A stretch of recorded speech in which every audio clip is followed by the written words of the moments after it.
Well, welcome back. Today, in fact, is World AIDS Day, a day many of us stopped and remembered those we've lost. It's also a day to take action moving forward, making strides to try and end the epidemic. And with us is from the Health Assessment and Research for Communities, or HARC, is Jenna LeComte-Hinely. First of all, welcome. Thank you for taking the time to be here. Thank you for having me. So first of all, we talk about it's a day to remember those we've lost, right?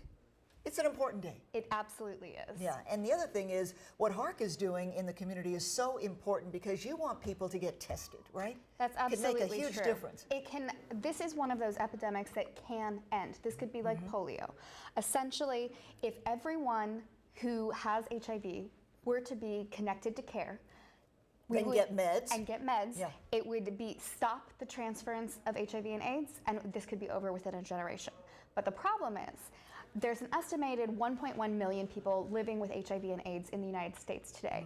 And the CDC estimates that about 15% of them don't know they have it. And the only way to have it, to know is to get tested. Yeah. And here in our Coachella Valley, our most recent data shows that 53% of local adults have never been tested for HIV, not once. And isn't it up to the person to be proactive? They absolutely should. And their physician as well to tell them, get tested, right? Yes, we did some research with Desert AIDS Project to look at why people get tested for HIV and why they don't get tested.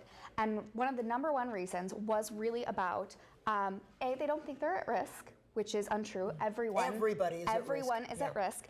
And B, their doctor hadn't offered it to them. Whereas the people who had been tested, one of their primary reasons for getting tested was, my doctor offered it.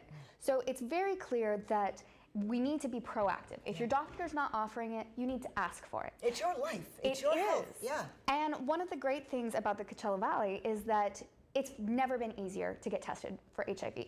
You can get tested if you have insurance. The next time you're at your primary, just ask, I'd like to be tested for HIV. If you don't have insurance or you don't want it documented on that, Desert AIDS Project has a wealth of free HIV testing. You can go in anytime. They even have HIV testing in places like the Revival stores or Walgreens. I mean, it has really never been easier. So no reason to not get tested. Exactly. Yeah. And it's all about, quality of life, length of life, so that if you do get tested and it's positive, there are ways you can maintain and still be healthy, right? Absolutely. It's as I say, it's never been easier to get tested. It's also never had such a great outlook for people with HIV. Yeah, and that's the positive part of things. All yes. right, thank you so much. And we'll have more on World AIDS Day at 5. And right now, we'll be right back.